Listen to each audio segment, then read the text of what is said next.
గొడ్డు కారంతో ఉడికి ఉడకని అన్నం పెడుతున్నారు. నీళ్లు రాక స్నానాలు కూడా చేయడం లేదని గురుకుల విద్యార్థుల ఆవేదన.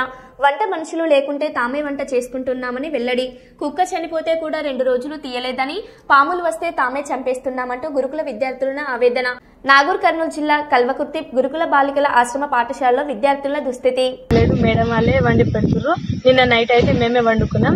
వాష్రూమ్స్ బాగాలేదు, డైనింగ్ హాల్ ఏమో స్మెల్ వస్తుంది, కుక్కలు అవన్నీ క్లీన్ చేస్తున్నాయి, క్లాస్ రూమ్స్ ఇంకా డార్మెటరీస్ అన్ని క్లీజ్ గా చేస్తున్నాయి. మేము నిన్న బయటికి వెళ్ళి ప్రాబ్లం చెప్పుకోవాలంటే కూడా మమ్మల్ని బయటికి వెళ్ళడానికి ఇస్తలేరు. ఇంకా ఇగో ఈడనే కూర్చోబెట్టి తినిపిస్తారు. నిన్న కూడా 2-3 గిన్నెలు అన్నం పారేసారు, అంత ఉడకలేదు.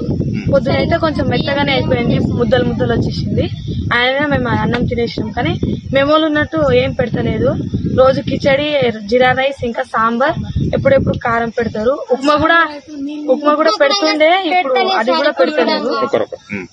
అయితే డైనింగ్ హాల్ కూడా ఈ వీక్ లో అయితే నిన్న ఎగ్స్ ఇచ్చిర్రు. నిన్న ముందర డార్మెటరీలో ఒక కుక్క చనిపోయింది. అయితే మేము సరికి చెప్తే మున్సిపాలిటీ వాళ్ళని పిలిపించి ఎత్తిపించారు, కానీ అది 2 రోజుల నుంచి అలానే చనిపోయి ఉంది. 2 రోజుల నుంచి చనిపోయి ఉంది. మా రూమ్ లో మేమైతే హాల్లో పండుకుంటున్నాం. నిన్న ఒక అది చెవులో పోతుంది, ఆ పురుగు చంపినాం. నిన్న ఒకటి రూమ్ దగ్గర కూడా పాము చంపినాము. పెద్ద లైట్ వేపియండి అంటే అటు నుంచి రావాలి అని చెప్పిస్తున్నాం. ఈ రోజు అయితే మేము చాలా మంది స్నానమే చేయలేదు. అందరు వాటర్ ప్రాబ్లం ఉంది. బోర్ నిన్ననే వేపించారు, కానీ వాటర్ మోసుకొని పోతాం సార్. లోపల నుంచి తీయాలి.